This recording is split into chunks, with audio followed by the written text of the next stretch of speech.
Bharatiya Janata party सबसे पहला इलाज तो ये लोगों का करते हैं, जो लोग इनकी सरकार बनाने का काम करते हैं, पहले तो इन लोगों का इलाज करते हैं। दूसरा इलाज ये उनका करते हैं जिनकी बैसाखियों के भरोसे पर किसी भी प्रदेश में बीजेपी की सरकार बनती है तो दूसरा धोखा अपने गठबंधन के साथियों के साथ करते हैं। तो इस तरह का व्यवहार, इस तरह की धोखेबाजी बीजेपी की नस नस में भरी हुई है, जिसको देश के लोगों ने देखा है।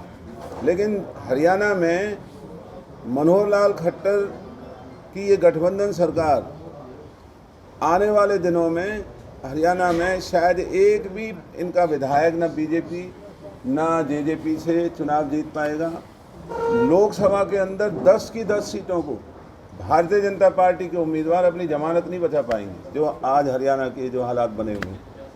अच्छा, एक और चीज़, अभी पिछले दिनों किसानों पर सूरजमुखी की जो फसल बोई थी, यह किसानों की ज़रूरत नहीं है। भारतीय जनता पार्टी किसान विरोधी पार्टी है। इनके डीएनए में ये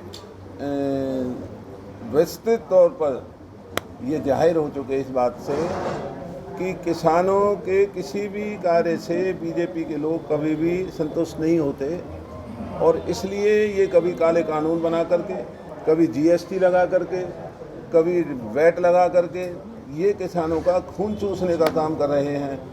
और हरियाणा के किसान इस बात को भली भांति समझ चुके हैं, और आने वाले लोकसभा और विधानसभा के चुनावों में आप देखेंगे कि भारतीय जनता पार्टी और जजपा के नेताओं की क्या गत बनेगी।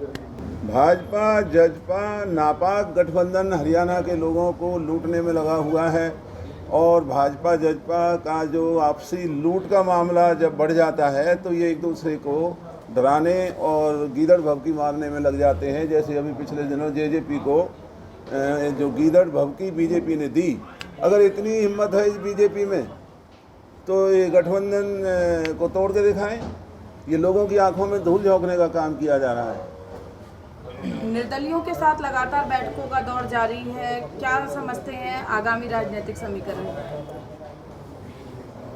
आगामी जो हरियाणा का लोगों में राजनीतिक लोगों का मानना है, वो मानना ये है कि जो ये जजपा है ये किसी भी सूरत में भाजपा के इस गठबंधन से बाहर नहीं जाएगी।